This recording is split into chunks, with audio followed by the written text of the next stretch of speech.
Assalamualaikum warahmatullahi wabarakatuh. Kali ini saya akan mempresentasikan hasil jawaban dari ujian tengah semester mata kuliah jaringan wireless dan mobile.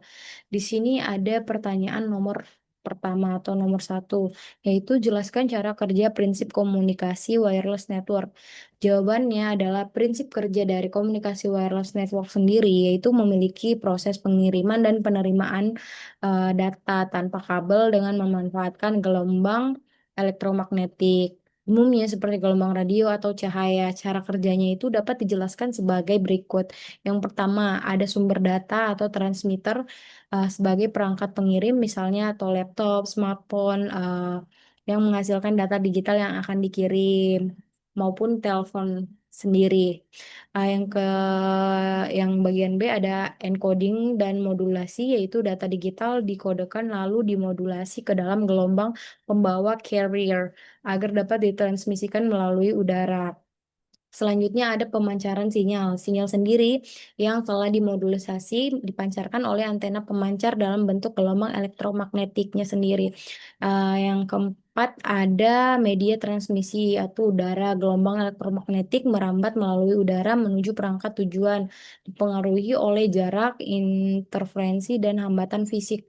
Selanjutnya ada penerimaan sinyal atau receiver. Antena penerima menangkap sinyal yang datang. Selanjutnya ada demodulasi dan decoding. Sinyal yang diterima dedemodulasi dan didekode kembali menjadi data digitalnya sendiri. Selanjutnya ada pengolahan data. Data ini diteruskan ke aplikasi atau sistem tujuan agar dapat digunakan oleh penggunanya sendiri. Dan data ini diolah dari awalnya jadi to B2B. Ada yang call contohnya, terus nanti ada yang menerimanya sendiri ke penggunanya sendiri. Yang kedua, jelaskan permasalahan utama wireless.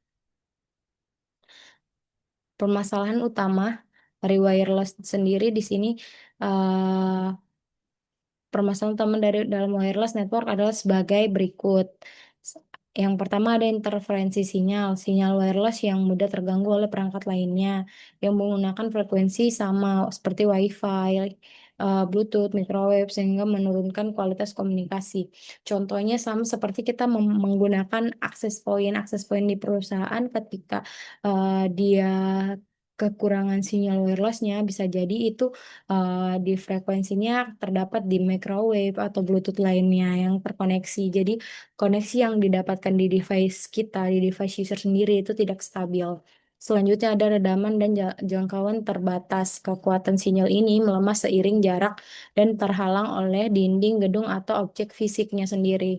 Selanjutnya ada bandwidth terbatas. Bandwidth terbatas itu seperti media udara digunakan bersama oleh banyak pengguna, sehingga kapasitas data harus dibagi dan kecepatannya dapat menurun. Selanjutnya ada keamanan data. Data ini sendiri dikirim melalui udara sehingga lebih mudah disadap jika tidak dilindungi dengan enkripsi atau autentikasi yang baik. Di sini selanjutnya ada latensi dan paket loss. Gangguan sinyal dapat menyebabkan keterlambatan pengiriman data dan hilangnya paket. Selanjutnya ada kualitas layanan QoS tidak stabil, performa jaringan dapat berubah-ubah tergantung kondisi lingkungan, jumlah pengguna, dan interferensinya sendiri. Ketiga, jelaskan pita frekuensi gelombang elektromagnetik yang digunakan sebagai frekuensi carrier untuk wireless network jaringan radio dan spektrum cahaya. Di sini ada jawabannya wireless berbasis radio untuk menggunakan gelombang radio RF sendiri pada frekuensi megahertz hingga gigahertz seperti 2,4 gigahertz dan 5 gigahertz yang digunakan untuk WiFi, Bluetooth maupun jaringan seluler lainnya. Selanjutnya ada wireless berbasis spektrum cahaya menggunakan interferon dan cahaya tampak pada frekuensi ratusan gigahertznya sendiri hingga eh, tera terahertz tera gigahertz terabyte digunakan pada infrared infrared communication dan LiFi. Yang keempat ada jelaskan cara komunikasi data dengan teknologi CDMA, WDMA, TDMA, dan OFDMA dalam wireless networknya sendiri. CDMA sendiri yaitu kode divisi multiplex access banyak penggunaan berbagai satu frekuensi yang sama. tetapi dibedakan dengan kode unik untuk memisahkan data masing-masingnya sendiri. Kode uniknya contoh kode-kode yang terkelompok. Misalnya untuk bagian-bagian divisi ini dikasih kode 0,1 divisi A, 0,2 divisi B, 0,3. Dan selanjutnya ada TDMA, bagian bedtime division multiplex akses satu frekuensi dibagi ke dalam suatu waktu dan setiap pengguna mengirim data secara bergantian.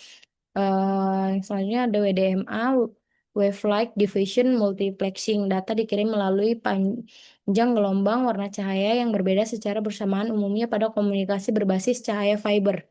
Selanjutnya ada OFDMA, Orthogonal Frequency Division Multiplexing. Data dipecah menjadi banyak sub-carrier frekuensi sekecil dengan saling ortogonal untuk transmisi paralel dan efisiensinya sendiri. Selanjutnya ada 5, jelaskan peran utama OSI layer dalam wireless network. Seperti yang sering kita ketahui teman-teman, OSI layer pasti adalah 7 macam OSI layer. Yang pertama ada physical layer. Layer pertama itu mengatur transmisi sinyal wireless seperti frekuensinya, modulasi daya pancar dan media udara sendiri. Itu adalah jaringan. Yang kedua ada data link layer. Data link layer ini layer kedua fungsinya untuk mengelola akses media wireless, firming MAC address-nya sendiri, deteksi error dan kontrol akses misalnya CSMA atau CA pada WiFi-nya sendiri. Selanjutnya ada network layer. Layer ketiga menangani pengalaman logik atau IP dan routing pada antara jaringan wireless. Jadi IP-IP yang ada di jaringan wirelessnya itu dipisahkan atau di diolah di network layer 3 sendiri. Selanjutnya ada transport layer. Transport layer ini adalah layer keempat menjamin keandalan komunikasi end-to-end kontrol aliran dan pengendalian kesalahan TCP atau UDP itu end-to-end seperti di switch atau di pengiriman data di akses pointnya sendiri. Selanjutnya ada session layer yaitu layer kelima mengatur pembentukan, pemeliharaan dan penghentian sesi komunikasi antara perangkat. Di sini diatur atau diolah.